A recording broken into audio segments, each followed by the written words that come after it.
Good morning, guys. It's another beautiful autumn day here in Japan. And in my last video I talked about the 10 things I love about commuting to work by motorcycle.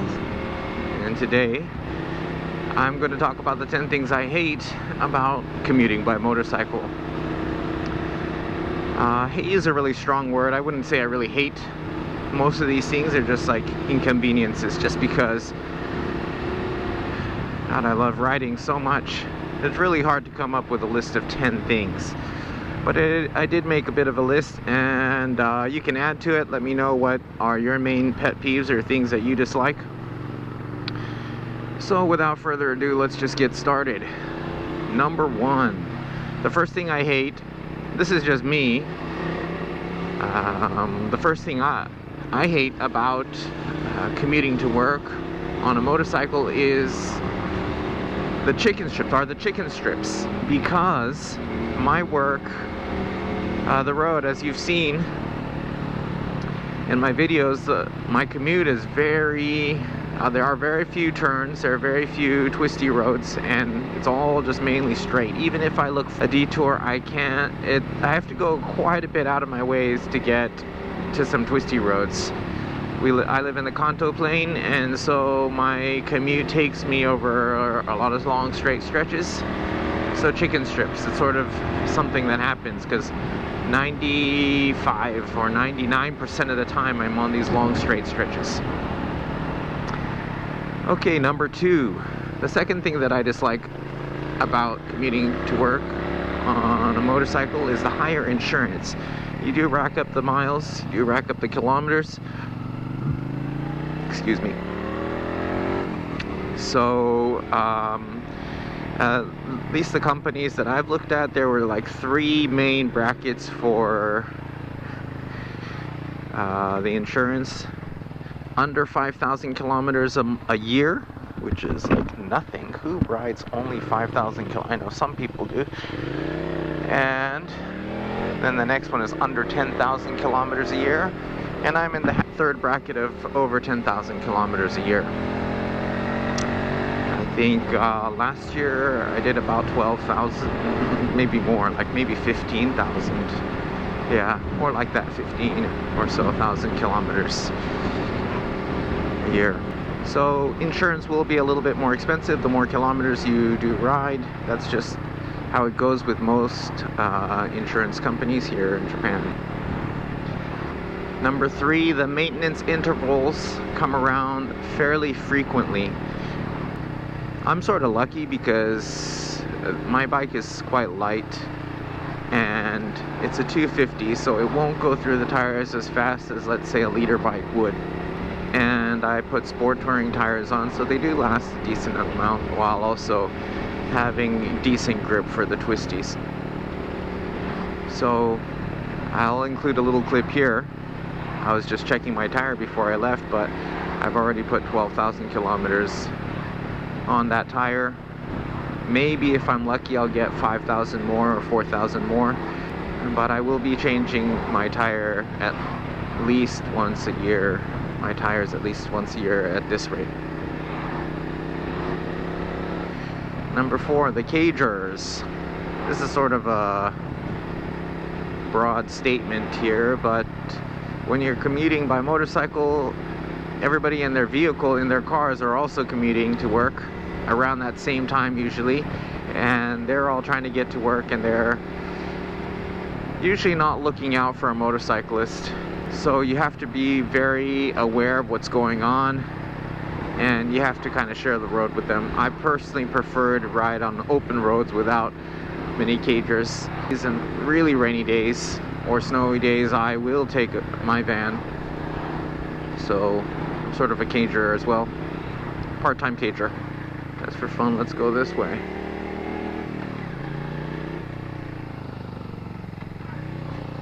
Whoa. Do something a little bit different. Get my bike a bit dirty. That's the fun of commuting. Well, I haven't been down this road yet. Okay, number 5. You have to really look out for roadkill on these roads, especially if you You probably won't see as much roadkill in Tokyo, or in the big cities, but if you commute out in the country like I do, there's a fair bit of roadkill that you have to look out for, and you just have to keep your eyes. Oh, look at this guy cutting the grass with his big ass super lawnmower.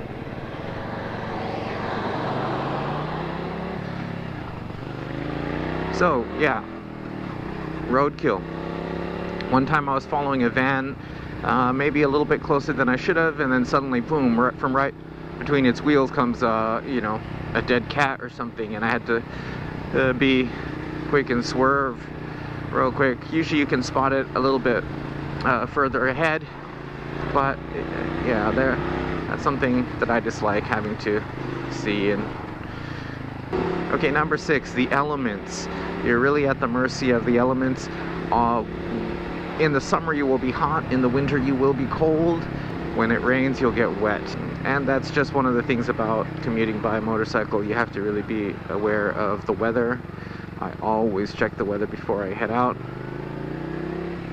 And in a car you really don't need to think about how you dress, or whether you have enough clothes for that day or for the commute or not, because you're going to be inside a nice little cage, and you can adjust the temperature and all of that, and then that car will keep you dry. But on a motorcycle you are at the mercy of the elements, and you're much more affected by the weather. Okay, number 7, bugs. If you've ridden a motorcycle, you know what I'm talking about. It's that certain time of day or certain time of the year where the bugs are out, and you come home and your face is just, the helmet is just splattered with bugs and bug guts, and it's all over your bike and windscreen and your jacket and everything like that. You ride the same old roads. It's possible to take detours, and I sometimes do on the way back, but you see a lot of the same roads, like this road. It's beautiful. I'm riding along this levee here. I can't see the river behind it, but you know, it's pretty wide open. It's a decent road, not so much traffic, but it's the same old road that you ride every single day, so that gets a bit boring sometimes. Number 9, you lose the thrill of riding a little, because you ride every single day and you get used to the sound of the engine and the feel of the wind and the power that you're riding on, and just how awesome the machine is. You do it every single day, so you sort of get used to it. You get used to your bike. That's a good thing that you get used to your bike, but at the same time you kind of start wishing, is this it? I want more. Is there a little bit more? You start wanting a bigger bike, and you can start going faster just because you get used to the bike. You sort of lose the thrill, the initial thrill. Like the first time I got on my bike and I went,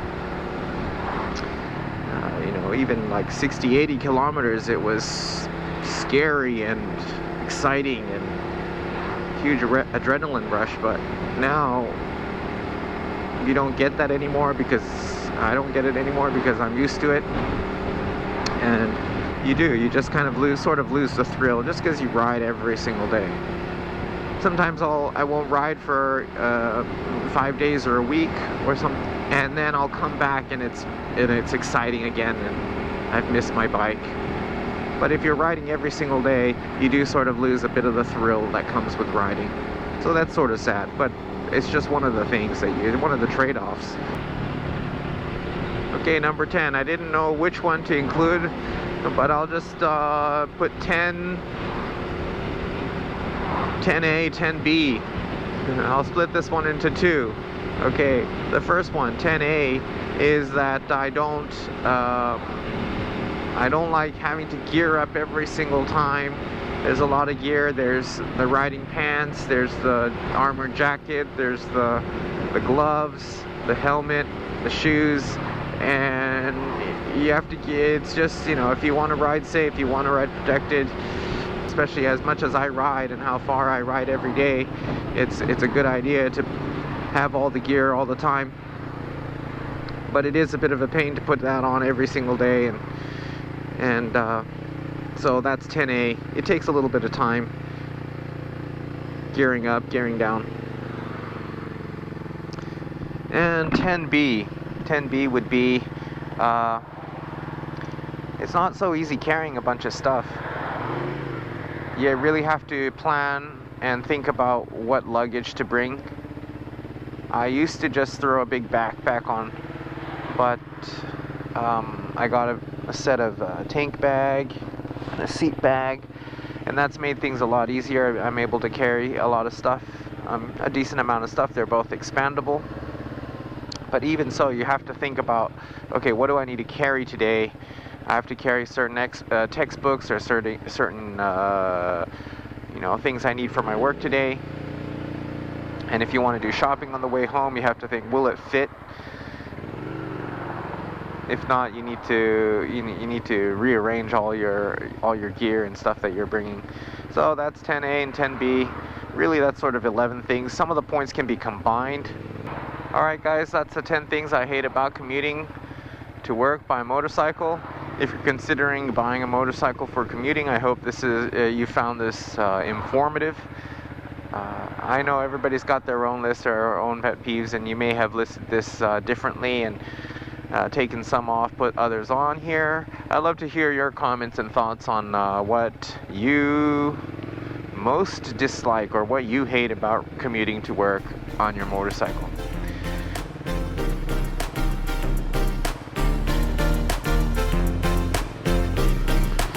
Woohoo, a little off-roading.